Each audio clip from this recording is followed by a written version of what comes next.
My name is Andre. I love to read comic books, and I think that you should too. Today we talk about Superman Year One by Frank Miller and John Romita Jr. This is another coming of age origin story that is kind of retold in a different way for Superman, which I'm definitely a personal fan of. I love the art here. I love the size of this graphic novel. It made it very unique.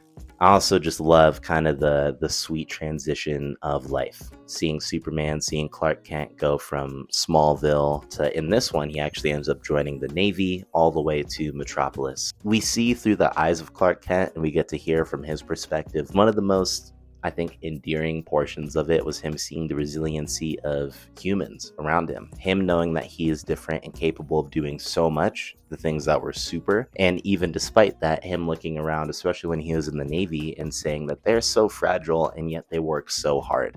That was a big strength of this book. One of the weaknesses, I would say, is that because we see his life being split up, we would also see him in adolescence navigating different love interests. So whether that was in Smallville with Lana Lang, all the way to Metropolis with Lois Lane, funny alliterations going on there, when you could see all this, those characters, those women oftentimes kind of fell flat because they seemed to be more used as a vehicle, plot convenience, rather than individuals themselves with the strength that we can kind of see illuminated in different comic lines. As a self-contained origin story, I do think that there are a lot of strong portions of this, and because of that, I would suggest that you do give it a try. I would also just say, with the caveat of, don't expect this to be an all-encompassing book that would give you the illumination of the characters in the best way. Like origin stories, I love characters when they're young and small. Like, there's just something that, like, I love Baby Looney Tunes. I love what is it, pup named Scooby-Doo. Anytime you see a character that's younger, super endearing. And so that's where I'm coming from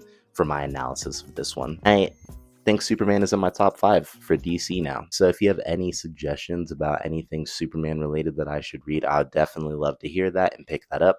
If not, more power to you. Thank you so much for listening.